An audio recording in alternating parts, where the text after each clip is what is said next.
bagay na mangyayari. Di niya alam, ang Diyos ang may kagustuhan na siya ay palabasin sa kanyang bahay. Noah. Panginoon, kayo po ba yan? Tama ka, Noah. Ano po kailangan niyo sa akin, Panginoon? Ako ay hindi nasisiyahan sa aking mga nakikita. Labis na ang kasamaan at kasalanan ang ginagawa ng mga tao. Kaya naman aking wawakasan ng mundo at mamamatay ang lahat ng nilalang na andito. Kung ganun, Panginoon, pati ba ang aking pamilya ay kasamang mamamatay sa baha? Huwag kang mabahala, Noah. Nakita ko ang iyong katapatan sa akin. Nakita ko rin na ikaw ay matuwid. Kaya naman ikaw at ang iyong pamilya ay aking ililigtas. Inuutusan kita ngayon ng isang arko kung saan ikaw, ang iyong asawa, ang iyong mga anak, at ang asawa ng iyong mga anak ay mamamalagi habang aking sinisimulan ang panibagong mundo. Magsasama ka rin ng tigdadalawang bawat uri ng hayop sa mundo. Masusunod po, Panginoon. Ngayon din ay umpisan mo ng gumawa ng isang arko.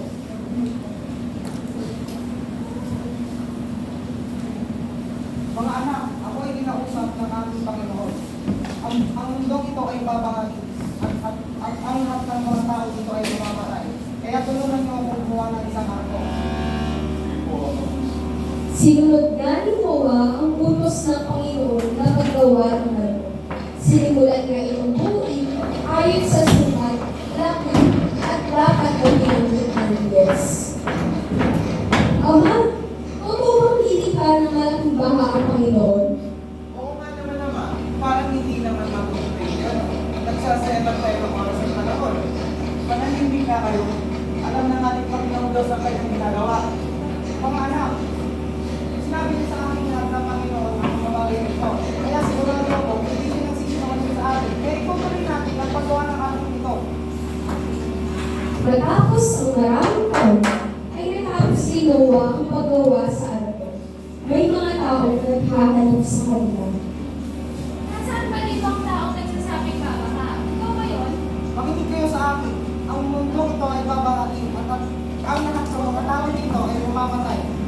Ang mga tao lamang na nasa loob ng arko nito ang siyang maliligtas. Kaya sumama kayo sa akin. Ba't mo ba natawagin? Natapas na narinig ko. Hindi naniwala ang mga tao kay Noah. Hindi nila ito pinansin at sila ay umalis. Muli ay kinausap siya ng Panginoon. Noah, Nakikinig po ako sa inyo, Panginoon. pumasok ka ngayon din sa arkong iyong ginawa, kasama ang iyong pamilya. Magsama ka ng mga magpapares ng hayop.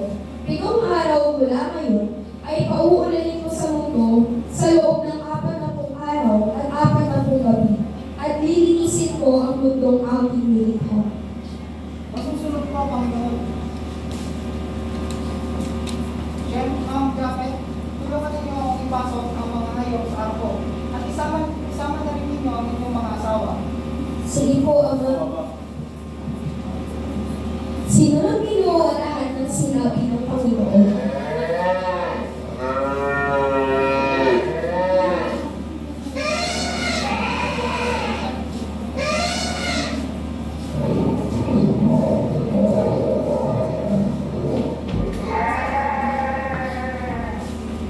Makalipas ang 7 araw,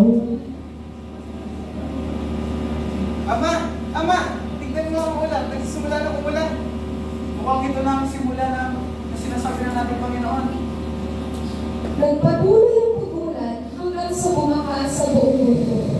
Nasira at namatay ang lahat ng nilalang na may buhay, maliban sa mga nakaspay sa arkong ginawa ni Noah. Noah!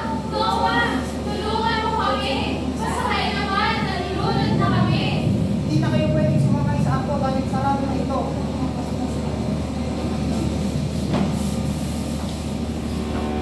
Mahal, kailan tayo bababa?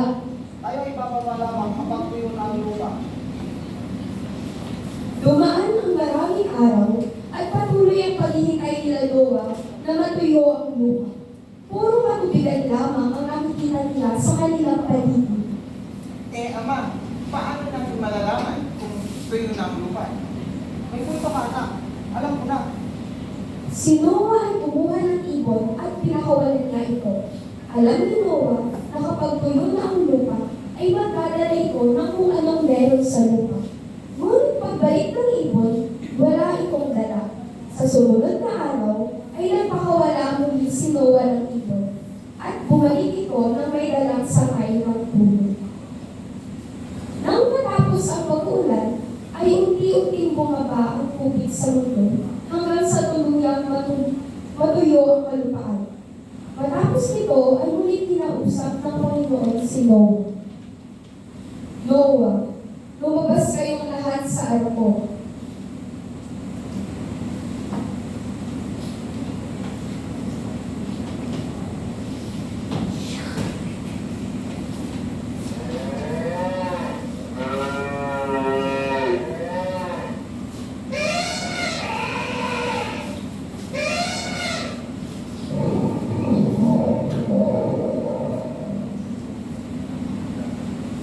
Ngayon ay humayo kayo at magparami. Simulan ninyo ang panibagong mundo at ipinapangako kong hindi ko na muling isusumpa ang kalupaan at maging ang mga nilalang na nandito. Ako ay maglalagay ng bahaghari sa mga ulap bilang tanda ng aking pangako sa iyo at sa buong mundo. Sa tuwing lilitaw ang bahaghari ay aking maaalala ang pangako ko sa iyo at sa lahat ng nabubuhay sa mundo. Salamat, Panginoon. Yan yung harap na wala. Elephant kami. Walang elephant. Apat. Apat. May mga malis yung sampaw. Yung dalawang kompleto yung elephant. Meron si Gio, giraffe. Meron kung ano, Giraffe.